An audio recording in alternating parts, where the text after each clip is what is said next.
Treasury bench থেকে আমাকে বলা হলো রাজাকার। আমি আমার সমস্ত শক্তি একত্রিত করে বলেছিলাম শুধুমাত্র হিন্দুস্তানের রাজাকারেরাই আমাকে রাজাকার বলতে পারে। আমি বলেছিলাম 1973 সন পর্যন্ত আমি বাংলাদেশের কোন রাজনৈতিক দলের নেতা এবং কর্মী ছিলাম না। আমি রাজাকার নই। আমাকে রাজাকার বলে যদি তাকেও প্রমাণ করতে না পারে 10 কোটি টাকার মানহানি মামলা দায়ের করব। আমার এই বক্তব্য সারা দুনিয়া শুনেছে। পার্লামেন্টে আমার এই বক্তব্য রেকর্ড হয়ে আছে। সেদিন 3 শতাধিক পার্লামেন্ট মেম্বারের কেউ আমার চ্যালেঞ্জ গ্রহণ করেন নাই। যে কোনো ব্যক্তি পার্লামেন্টে গিয়ে আমার বক্তৃতা দেখে আসতে পারেন। এরপরে 1997 সনের 7 অক্টোবর দৈনিক জনকণ্ঠ পত্রিকা যখন আমার বিরুদ্ধে লিখলো, সেই পত্রিকায় সাইদির ওপেন চ্যালেঞ্জ 8ম পাতা 1997 7 অক্টোবর, এত বড় 2 কলামে হেডিং। সেখানে আমি বলেছি বাংলাদেশের সকল সাংবাদিক, গোয়েন্দা বিভাগ, বাংলাদেশের সকল বুদ্ধিজীবীকে আমি আমার পিরোজপুরে আমন্ত্রণ করছি। আমার উপস্থিতিতে যদি কেউ প্রমাণ করতে পারে বাংলাদেশের স্বাধীনতা যুদ্ধের বিরুদ্ধে আমার কোনো ভূমিকা ছিল, সজ্ঞানে স্বেচ্ছায় জাতীয় সংসদের সদস্য পদ থেকে পদত্যাগ করব। 3 বছর পার হয়ে গেছে, আজ পর্যন্ত কেউ এই চ্যালেঞ্জের মোকাবেলা করে নাই। সুতরাং আমাকে যারা রাজাকার বলবে তারা পিতৃ পরিচয়হীন অবৈধ সন্তান। 1971 সনের, শোনো মুসলমানেরা, 1971 সনের কোন কাদা সাইদির গায়ে লাগে নাই। আমাকে রাজাকার বলে জনগণ থেকে বিচ্ছিন্ন করবা, জনগণ থেকে আমারে বিচ্ছিন্ন করা যাবে না। কারণ এই জনগণ আমার জন্য আসে না, এই জনগণ আসে আল্লাহ কোরআনের জন্য।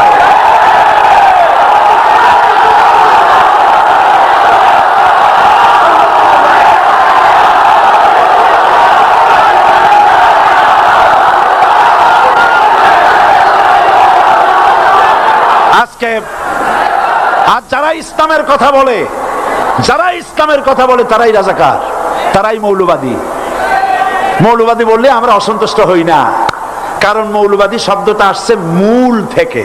মৌল শব্দ এসেছে মূল থেকে।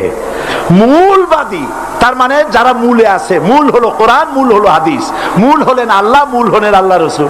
আমরা আছি মূলে। এখন বলেন তো মূলের শক্তি বেশি না আগার শক্তি বেশি? আমাদের যারা মৌলবাদী বলে ওরা হলো আগাবাদী। মূলে আছে কত কোটি? 12 কোটি। মূলে আছে কত কোটি? আর আমাদের যারা মৌলবাদী বলে ওই থাকো গাছের আগায়, আমরা মূলে। লাফালাফি বেশি করবা না, 12 কোটিতে গাছের গোড়া আসতে নানা দেবে, মামু বাড়ি দিল্লি গিয়ে পড়বা, বাংলার জমিনে জায়গা হবে না। এ কথা বিশ্বাস করো। বাংলাদেশের মুসলমানদের শরীরে 1 বিন্দু রক্ত থাকতে শয়তানের তৈরি করা ধর্ম নিরপেক্ষ মতবাদ বাংলার জমিনে কায়েম হতে দেওয়া হবে না, হবে না।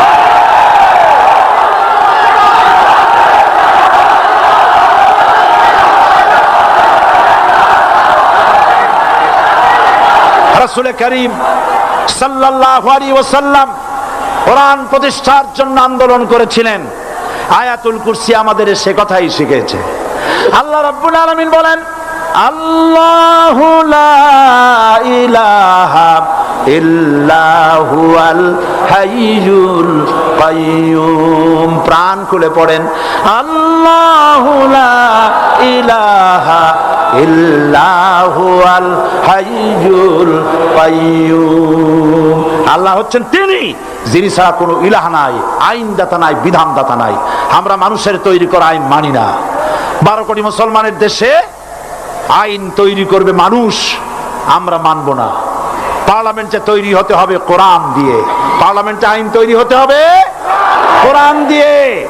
সুতরাং ভয় যতই পান আর যতই ষড়যন্ত্র করেন, 4 দল যখন একত্রিত হয়েছে, ঐক্যবদ্ধ থাকবে, সরকার ঐক্যবদ্ধভাবে গঠন হবে, নির্বাচন ঐক্যবদ্ধভাবে হবে এবং কোরআন হবে কোরআনের পার্লামেন্ট হবে বাংলাদেশে।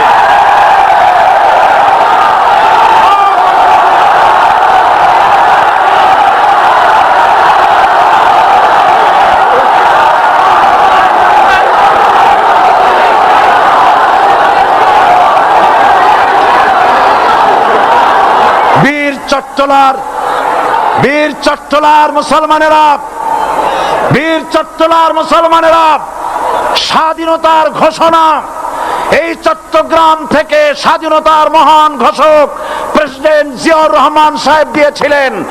এই চট্টগ্রাম থেকেই ইসলামী রাষ্ট্রের ঘোষণা হবে।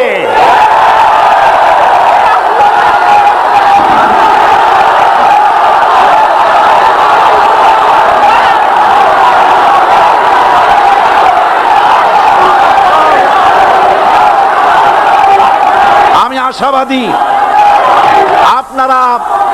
আপনারা অবশ্যই তা পারবেন। আমি 100% বিশ্বাস করি ইনশাআল্লাহ।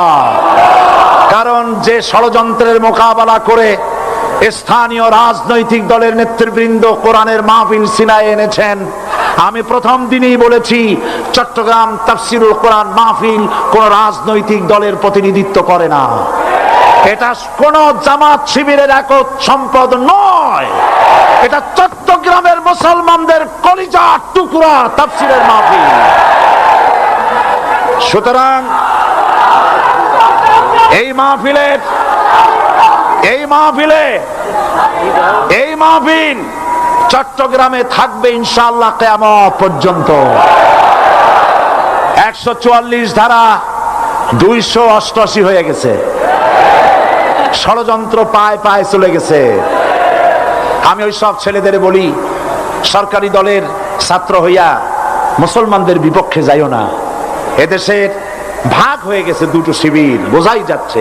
একদিকে ভারতের পা চাটা গোলাম নাস্তিক মোরতাদ শ্রেণীর বুদ্ধিজীবী এবং তাদের মদতপুষ্ট সরকার, আর একদিকে ইসলামী শক্তি, ইসলামী দল আর দেশ প্রেমিক জাতীয়তাবাদী শক্তি।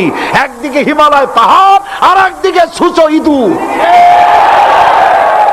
আল্লাহ বিজয় দেবে মুসলমানদের। কাদের বিজয় হবে? বাংলাদেশে কোরআনের রাজ কায়েম হোক, তাকে আপনারা চান? কারা কারা চান? দু হাত উঁচু করে দেখান। দাঁড়াবেন না।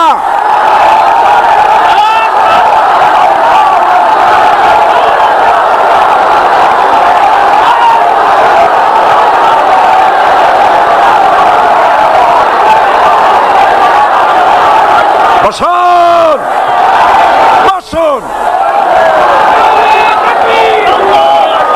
আবার বসুন। জোরে সরে জিকির করেন লা ইলাহা, আরো জোরে লা ইলাহা, লা ইলাহা,